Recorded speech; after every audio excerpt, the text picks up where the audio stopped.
Demonstrasi kontekstual modul 1.4 Budaya Positif oleh Yuliang Greni SPD, CGP Angkatan 9, Kabupaten Natuna. Dengan penerapan segitiga restitusi. Segitiga restitusi adalah segitiga restitusi merupakan sebuah strategi yang dapat dilakukan sebagai proses menciptakan kondisi menuntun murid untuk memperbaiki kesalahan-kesalahan yang mereka lakukan. Segitiga restitusi menstabilkan identitas, menanyakan keyakinan, validasi, tindakan yang salah. Menstabilkan identitas dilakukan berdasarkan prinsip membuat kesalahan adalah bagian dari proses pembelajaran yang nantinya akan menggeser identitas gagal ke identitas sukses. Validasi tindakan yang salah berdasarkan prinsip setiap perilaku berupaya memenuhi suatu kebutuhan tertentu, guru akan bergeser dari pemikiran stimulus respon menjadi proaktif sehingga dengan mengenali dan mengakui kebutuhan murid akan memperbaiki hubungan dengan murid. Menanyakan keyakinan, peserta didik akan diberikan pertanyaan-pertanyaan bermakna untuk memunculkan motivasi intrinsik sehingga mampu mengaitkan keyakinannya dengan tindakan yang salah. Kasus pertama, Ariel terlambat datang ke sekolah karena bermain HP dan game sampai larut malam sehingga ia tidur pukul 1 WIB dini hari. Sehingga ia terlambat datang ke sekolah. Beginilah penerapan segitiga restitusi yang saya terapkan. Ariel, bagaimana kabarnya hari ini? Baik, Bu. Oke, jadi hari ini Ibu dapat laporan kalau Ariel tuh terlambat ke sekolah. Iya? Iya, Kenapa Ariel bisa terlambat? karena bangunnya kesiangan. Oh, bangunnya kesiangan. Kok bisa bangunnya kesiangan? Karena main game. Main game sampai jam? Jam 1 malam. Jam 1 malam. Jadi jam 1 malam Ariel baru tidur gitu ya? Iya, Oke. Nah, jadi kalau menurut Ariel bagus nggak ya kita ini terlambat? nggak bagus. Kenapa kita nggak bagus terlambat? Karena? Karena kita nggak disiplin. Oke, nggak disiplin. Jadi seharusnya sebagai murid kita harus Disiplin. disiplin. Berarti udah tahu ya. Nah, kira-kira kalau misalnya Ariel nih main game sampai larut malam, kira-kira bagus nggak bagi kesehatan Ariel? Nggak bagus. Nggak bagus ya, tahu kan? Nah, jadi ada nggak sih manfaatnya main game sampai jam 1 tuh manfaatnya? Ada nggak? Nggak ada. Nggak ada. Nah, jadi kalau menurut Ariel, gimana sih caranya biar Ariel tuh nggak terlambat lagi ke sekolah? Gimana caranya? Kita harus tidurnya lebih awal.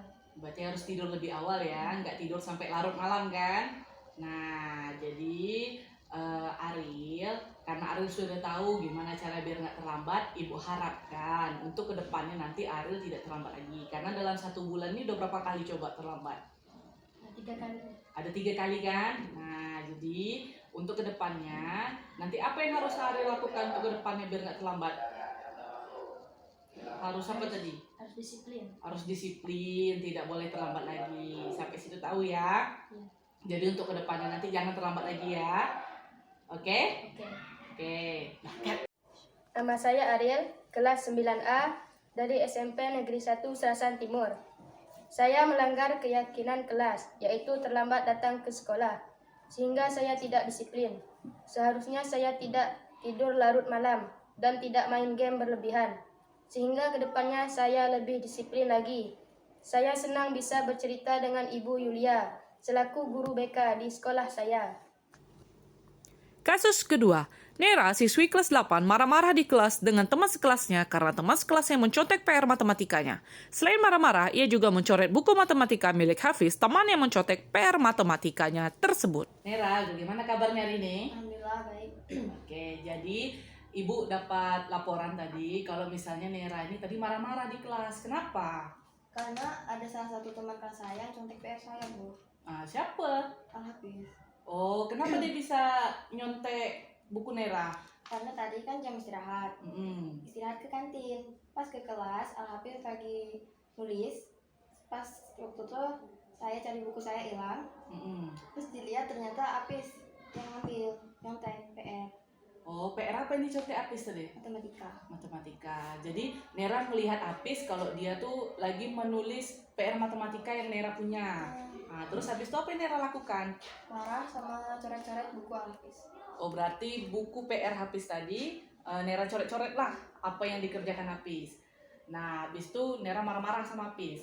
Nah, kalau begitu sebenarnya posisinya memang Benar, hampir benar yang Nera lakukan. Tetapi kan ada sisi positif sama sisi negatif yang seharusnya tidak Nera lakukan. Kira-kira bagus nggak ya kalau kita nih memberikan efek jerah kepada teman dengan cara mencoret-coret bukunya? Sebenarnya tidak bagus, Bu. Nggak Cuma bagus. karena tadi tidak bisa mengendalikan emosi. Oh, tidak bisa mengendalikan emosi. Jadi menurut Nera seharusnya apa yang Nera lakukan nih biar si Hafiz tadi tuh nggak mencontek, menegurnya. Oke. Terus tadi menurut Nera juga kira-kira selain seharusnya kan Nera marah-marah nih sama Hafiz, Nera sampai coret-coret buku Hafiz. Seharusnya apa yang Nera lakukan? Menegurnya supaya rajin ber-PR di rumah. Berarti nggak perlu marah-marah kan? Ya. Oke. Nah, jadi kan Nera sudah tahu sebaiknya Nera tuh nggak marah-marah sama Hafiz, ya kan? Nggak perlu emosi sama Hafiz. Sebenarnya bisa dibicarakan baik-baik ya. Oke, kalau gitu bisa nanti diselesaikan sama Hafiz supaya kedepannya sesama satu kelas nih saling baik-baik aja gitu ya. Perkenalkan, nama saya Nera Azhara, saya kelas 8A SMP 1 Serasan Timur. Tadi saya melakukan hal yang tidak seharusnya saya lakukan, yaitu marah-marah kepada salah satu teman sekelas saya karena dia mencontek PR matematika saya. Saya harus sabar dan menegur dia agar lain kali untuk membuat PR di rumah dan tidak mencontek punya orang lain.